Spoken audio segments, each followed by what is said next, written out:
Hi there, welcome to Physical Embodiment Studio. My name is Arian Soltero and I'm a brain-based trainer. What is brain-based training? Essentially what that is we use the visual system, the vestibular system, and the proprioceptive, which is the way that we feel in connection with our limbs, to assess and build upon a foundation.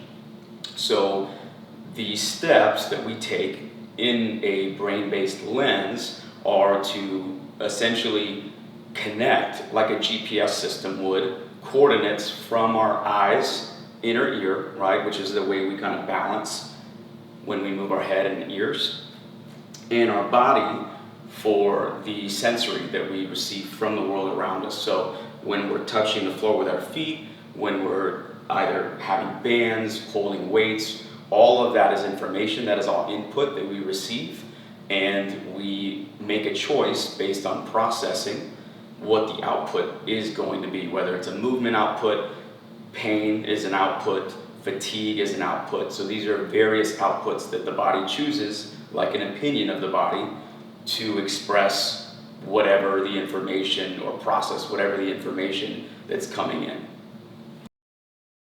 Alright, so we're going to be starting with our sensory warm-up, which, again, you can start from the bottom and move your way up. I prefer to start at the top of the head. So what we're going to do here is just start with kind of like a, let's say a claw hand, and you're just going to be moving through the hair, kind of massaging the scalp a little bit. And I usually say the lucky number is maybe 10 reps if you're counting reps.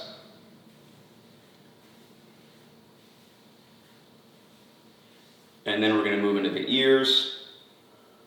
Again, maybe 10 reps here, a little bit more if you feel like you're enjoying the movement, or you feel like it's a space where you need a little bit more attention. You can spend a little bit more time there. And then we'll move over the eyes or eyebrows 10 times.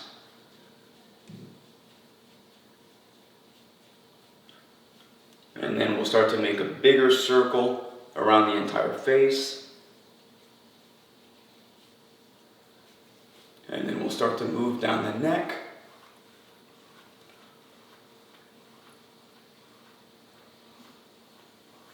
And then we'll go over the shoulder.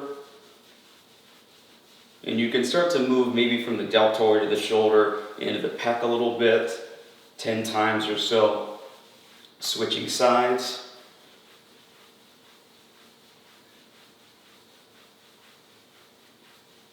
And then we'll start to move into the arms. So typically we go palm up, kind of supinating the palm so it's facing the ceiling, and we're moving down the inside of the hand 10 times.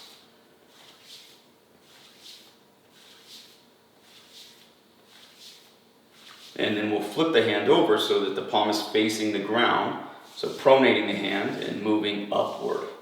And again, if you do the complete opposite, it's not like the body is going to take that as incorrect.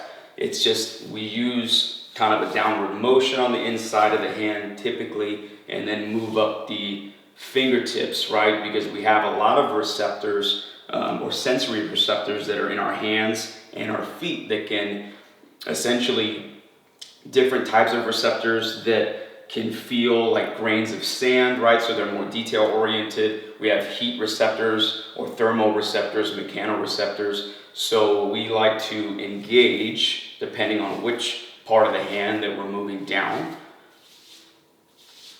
And then moving up towards the shoulder, again 10 times or so, making sure you get both sides.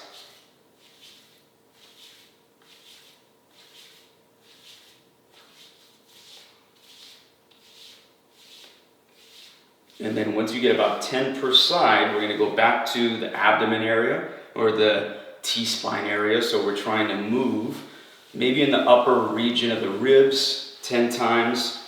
And if this is challenging for you, depending on your shoulder range of motion or mobility, you can always cross the body.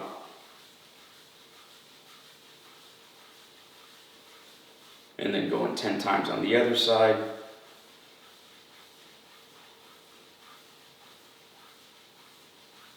And then we're going to start to work over the abdomen 10 times.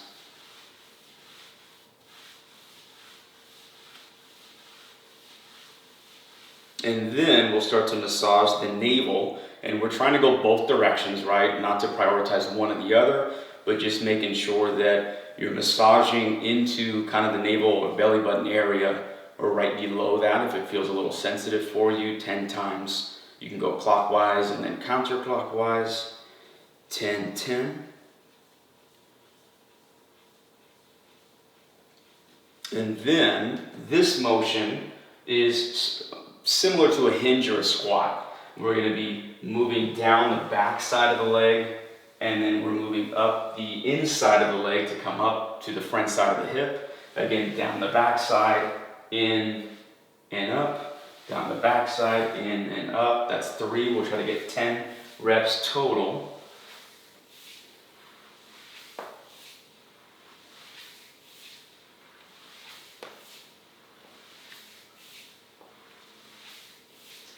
And then once we get all 10, we can work our way to the feet. So this is one where if you need help with balance, if bringing one foot off the ground to massage into the bottom of the foot is a little too unstable, you can always bring it down to the mat below you, or down to the floor, or maybe even sit on a chair if you have a chair.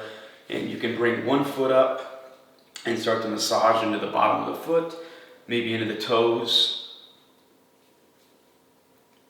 And just trying to get or knead with the thumbs or the hands into areas of the feet where you feel you need, again, a little bit more attention. If it is a little sensitive to the touch, that can tell you something. Not necessarily a bad thing, right? If you feel that there is a little bit of achiness or tension or pain, it just, again, is information, right? So we don't really consider any information to be bad or good. Everything is just helping us plan or assess where we need a little bit more attention and where we might feel either more dominant or developed. And then once we're done, again, 10 reps is the number that I like to choose to go by because it's simple, but you can do, again, you can set a timer for maybe 30 seconds per region or 30 seconds per movement until you're done kind of working into that area.